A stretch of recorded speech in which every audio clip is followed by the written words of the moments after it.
Russia ಮೂಲದ ಮಹಿಳೆಯೋರ್ವಳು ತನ್ನ ಇಬ್ಬರು ಚಿಕ್ಕ ಮಕ್ಕಳೊಂದಿಗೆ ತಾಲೂಕಿನ ಗೋಕರ್ಣದ ರಾಮತೀರ್ಥದ ಅರಣ್ಯ ಪ್ರದೇಶದ ಗುಹೆಯೊಂದರಲ್ಲಿ ವಾಸವಿದ್ದಿದ್ದು, ಮಾಹಿತಿ ತಿಳಿದ ಗೋಕರ್ಣ ಪೊಲೀಸರು ರಕ್ಷಿಸಿ ಸುರಕ್ಷಿತವಾಗಿ ಬೇರೆಡೆ ಸ್ಥಳಾಂತರಿಸಿದ್ದಾರೆ. ಹೌದು, ಗೋಕರ್ಣದ ದಟ್ಟ ಅರಣ್ಯದಲ್ಲಿನ ಗುಹೆಯಲ್ಲಿ ಏಕಾಂತವಾಗಿ ವಾಸವಿದ್ದ 40 ವರ್ಷದ ಮೋಹಿ, ಅವರ 6 ವರ್ಷದ ಪುಟ್ಟ ಮಕ್ಕಳಾದ ಪ್ರೇಯಾ ಹಾಗೂ 4 ವರ್ಷದ ಅಮಾ ರಕ್ಷಣೆಗೆ ಒಳಗಾದ ರಷ್ಯಾ ಮೂಲದ ಪ್ರಜೆಗಳು. ರಷ್ಯಾದಿಂದ ಬಿಸಿನೆಸ್ ವೀಸಾದಡಿ ಗೋವಾಕ್ಕೆ ಬಂದಿದ್ದ ಈ ಮಹಿಳೆ ಗೋವಾ ಮೂಲಕ ಗೋಕರ್ಣಕ್ಕೆ ಬಂದು ಇಲ್ಲಿನ ದಟ್ಟ ಅರಣ್ಯವಾದ ರಾಮತೀರ್ಥ ಬಳಿಯ ಗುಹೆಯಲ್ಲಿ ತನ್ನ ಮಕ್ಕಳೊಂದಿಗೆ ವಾಸವಿದ್ದಳು.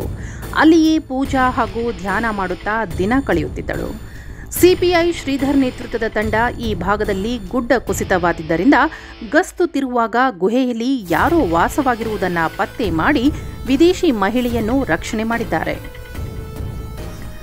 ಬಳಿಕ ಆಕೆಯ ಇಚ್ಛೆಯಂತೆ ಬಂಕಿಕೋಟ್ಲದ ಎಜಿಒ ಶಂಕರ ಪ್ರಸಾದ ಫೌಂಡೇಶನ್ಗೆ ಸಂಬಂಧಿಸಿದ ಯೋಗ ರತ್ನ ಸರಸ್ವತಿ ಮಹಿಳಾ ಸ್ವಾಮೀಜಿಯವರ ಆಶ್ರಮಕ್ಕೆ ಕರೆ ತಂದಿದ್ದಾರೆ.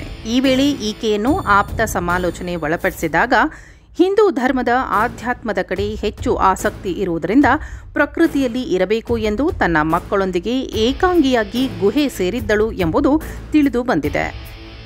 ಹೀಗಾಗಿ ಗುಡ್ಡ ಕುಸಿತವಾಗಿರುವ ರಾಮತೀರ್ಥ ಗುಡ್ಡದ ಗುಹೆಯಲ್ಲಿ ತಮ್ಮ ಪುಟ್ಟ ಮಕ್ಕಳೊಂದಿಗೆ ಕತ್ತಲಲ್ಲೇ ಬದುಕು ಕಳೆಯುತ್ತಿದ್ದಳು ಎನ್ನಲಾಗಿದೆ.